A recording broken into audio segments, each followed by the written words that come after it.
വീണ്ടും നെടുമ്പാശ്ശേരിയിലേക്ക് പോകാം. അവിടെ CISF ഓഫീസിലേക്ക് യൂത്ത് കോൺഗ്രസ് നടത്തുന്ന മാർച്ചിൽ സംഘർഷം ഉണ്ടാകുന്നുണ്ട്. ആ ദൃശ്യങ്ങളിലേക്ക്. പോലീസ് ഇപ്പോൾ പ്രതിഷേധക്കാരെ നേരിട്ടുകൊണ്ടിരിക്കുകയാണ്.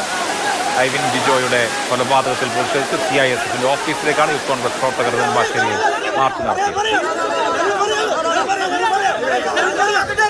കഴിഞ്ഞ ദിവസമാണ് ഐവിൻ ജിജോ എന്ന 24-കാരനെ CIF ഉദ്യോഗസ്ഥർ റോഡിൽ വാഹനം ഓവർടേക്ക് ചെയ്തതുമായി ബന്ധപ്പെട്ട ഒരു തർക്കമുണ്ടാവുകയും ഇരുവരും തമ്മിൽ അതൊരു സംഘർഷത്തിലേക്ക് പോവുകയും പിന്നീട് ഐവിൻ ജിജോയെ വാഹനം ഇടിച്ച് ബോണറ്റിലിട്ട് 1 കിലോമീറ്ററോളം വാഹനം ഓടിക്കുകയും നിലത്ത് വീണ ഐവിനെ വലിച്ചിഴയ്ക്കുന്ന നിലയിൽ വീണ്ടും വാഹനം മുന്നോട്ടെടുക്കുകയും ചെയ്ത സംഭവം. അതിനുശേഷമാണ് ഐവിൻ്റെ മരണം ഉണ്ടാകുന്നത്. വലിയ സങ്കടത്തോടെയും ഞെട്ടലോടെയുമാണ് ആ നാട്ടുകാരെല്ലാം ആ വാർത്ത കേട്ടത്. ഒപ്പം തന്നെ വലിയ പ്രതിഷേധവും ഇക്കാര്യത്തിൽ ഉണ്ടാവുകയും ചെയ്തു. അതിൽ 2 ഉദ്യോഗസ്ഥരിൽ ഒരാൾ നേരെ നെടുമ്പാശ്ശേരി എയർപോർട്ടിലെത്തി ഡ്യൂട്ടിക്ക് കയറാൻ ശ്രമിക്കുകയും ചെയ്തു. അവിടെ നിന്നാണ് പോലീസ് ഇയാളെ പിടികൂടിയത്. സ്നേഹപൂർണ്ണ സ്നേഹ ഇപ്പോൾ ഒരു സംഘർഷാവസ്ഥയിലേക്ക് പോകുന്നു. CISF കേന്ദ്രമാണ്. സ്വാഭാവികമായിട്ടും പോലീസിന് സുരക്ഷ ഒരുക്കേണ്ട സ്ഥിതിയുമുണ്ട്.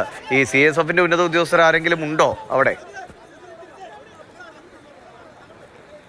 CISF ഉദ്യോഗസ്ഥർ ഓഫീസിനുള്ളിൽ തന്നെയുണ്ട്. അവരാരും പുറത്തേക്ക് കാണുന്നില്ല. പക്ഷേ ഓഫീസിനുള്ളിൽ ബാരിക്കേഡുകൾ സ്ഥാപിച്ച പ്രവർത്തകർ ഓഫീസിനുള്ളിലേക്ക് കടക്കാതിരിക്കാൻ പോലീസ് ശ്രമിക്കുന്നുണ്ടായിരുന്നു. പക്ഷേ ഈ പ്രവർത്തകർ ബാരിക്കേഡുകൾ തള്ളി തുറന്ന് ഓഫീസിലേക്ക് കടക്കാൻ ശ്രമിച്ചു. അതിനിടെ പോലീസ് തടയുകയുണ്ടായി.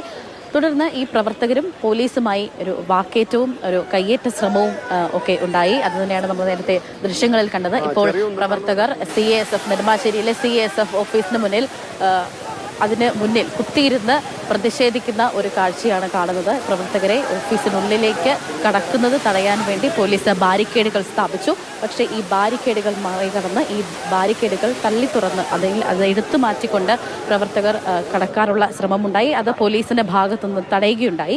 ഇതേ തുടർന്നാണ് ഈ പ്രവർത്തകരും പോലീസും തമ്മിൽ വളരെ ഒരു കയ്യേറ്റ ശ്രമത്തിലേക്കും ഒക്കെ തന്നെ പോയത്. അതിനുശേഷം ഇപ്പോൾ പ്രവർത്തകർ ദൃശ്യങ്ങളിൽ കാണുന്നത് പോലെ തന്നെ പ്രവർത്തകർ ഓഫീസിന് മുന്നിൽ കുത്തിയിരുന്ന് പ്രതിഷേധിക്കുകയാണ്. പ്രവർത്തകരുടെ ആവശ്യമെന്നത് ഇത്രയും ക്രൂരമായ ഒരു കൊലപാതകം യൂണിഫോം ഇട്ട ഒരു ഉദ്യോഗസ്ഥരുടെ ഭാഗത്തുനിന്നുണ്ടായപ്പോൾ സസ്പെൻഷൻ നടപടി കൊണ്ട് മാത്രമായില്ല. അവരെ ജോലിയിൽ നിന്ന് പിരിച്ചുവിടുന്നതും വരെ അവർ സമര നടപടികൾ തുടരും എന്ന് തന്നെയാണ് ഈ യൂത്ത് കോൺഗ്രസ് പ്രവർത്തകരുടെ ഭാഗത്തുനിന്നും പറയുന്നത്. കഴിഞ്ഞ ദിവസം അതായത് ഈ കഴിഞ്ഞ ദിവസം DYFI പ്രവർത്തകർ പ്രതിഷേധിച്ചിരുന്നു. അതുപോലെ തന്നെ ഈ സംഭവം നടന്ന നായത്തോട് ഭാഗത്തു നിന്നും സർവകക്ഷി പാർട്ടിയുടെ പ്രതിഷേധമൊക്കെ തന്നെ നമ്മൾ കണ്ടതാണ്. അങ്ങനെ വിവിധ സ്ഥലങ്ങളിൽ പ്രതിഷേധം നടക്കുകയാണ്. ഇപ്പോൾ നിലവിൽ നെടുമ്പാശ്ശേരിയിലുള്ള CISF ഓഫീസിൻ്റെ മുന്നിലിരുന്നു കൊണ്ടാണ് ഈ യൂത്ത് കോൺഗ്രസ് പ്രവർത്തകരുടെ മാർച്ച് നടക്കുന്നത്.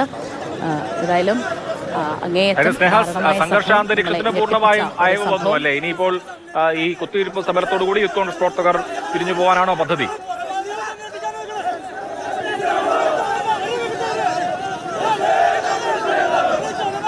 സംഘർഷാവസ്ഥയ്ക്ക് പൂർണ്ണമായും അയവ് വന്നിട്ടുണ്ട് എന്ന് പറയാൻ സാധിക്കുകയില്ല. ഇപ്പോൾ നിലവിൽ ഈ പ്രവർത്തകർ തന്നെ ഈ ഓഫീസിന് മുന്നിൽ കുത്തിയിരുന്നു കൊണ്ട് തന്നെ പ്രതിഷേധിക്കുകയാണ്. ഇവരുടെ ആവശ്യമനുസരിച്ച് ഈ ബാരിക്കേഡുകളൊക്കെ മാറ്റി ഈ ഓഫീസിലേക്ക് കടക്കാൻ ഇവരെ അനുവദിക്കണമെന്ന് തന്നെയാണ് ഇവർ പറയുന്നത്. ഇപ്പോൾ നിലവിൽ ഇവർ എഴുന്നേറ്റിട്ടുണ്ട്. ഈ പ്രതിഷേധവുമായി ഇവർ മുന്നോട്ട് പോകുന്ന ഒരു കാഴ്ചയാണ് നമ്മൾ കാണുന്നത്. ഇവർക്ക് ഈ ഉദ്യോഗസ്ഥർ നെടുമ്പാശ്ശേരി CISF ഓഫീസിലേക്കാണ് യൂത്ത് കോൺഗ്രസ് പ്രവർത്തകരുടെ പ്രതിഷേധ മാർച്ച് ഉണ്ടായത്. അവരെ പോലീസ് തടഞ്ഞു. ഇപ്പോൾ പ്രവർത്തകർ തിരിച്ച് മുദ്രാവാക്യം വിളികളുമായി മുന്നോട്ട് പോവുകയാണ്. ഐവിൻ ജിജോ എന്ന 24-കാരൻ്റെ കൊലപാതകവുമായി ബന്ധപ്പെട്ടാണ് CISF ആസ്ഥാനത്തേക്ക് ഇപ്പോൾ യൂത്ത് കോൺഗ്രസ് പ്രവർത്തകരുടെ നേതൃത്വത്തിലുള്ള ഒരു പ്രതിഷേധ മാർച്ച് നടന്നത്. ഐവിൻ ജിജോ എന്ന ചെറുപ്പക്കാരനാണ് കൊല്ലപ്പെട്ടത്. 2 CISF ഉദ്യോഗസ്ഥർ ഇപ്പോൾ കസ്റ്റഡിയിലുണ്ട്. റോഡിലുണ്ടായ ഒരു വാക്കുതർക്കമാണ് അതിക്രൂരമായ കൊലപാതകത്തിലേക്ക് നയിക്കുകയും ചെയ്തത്.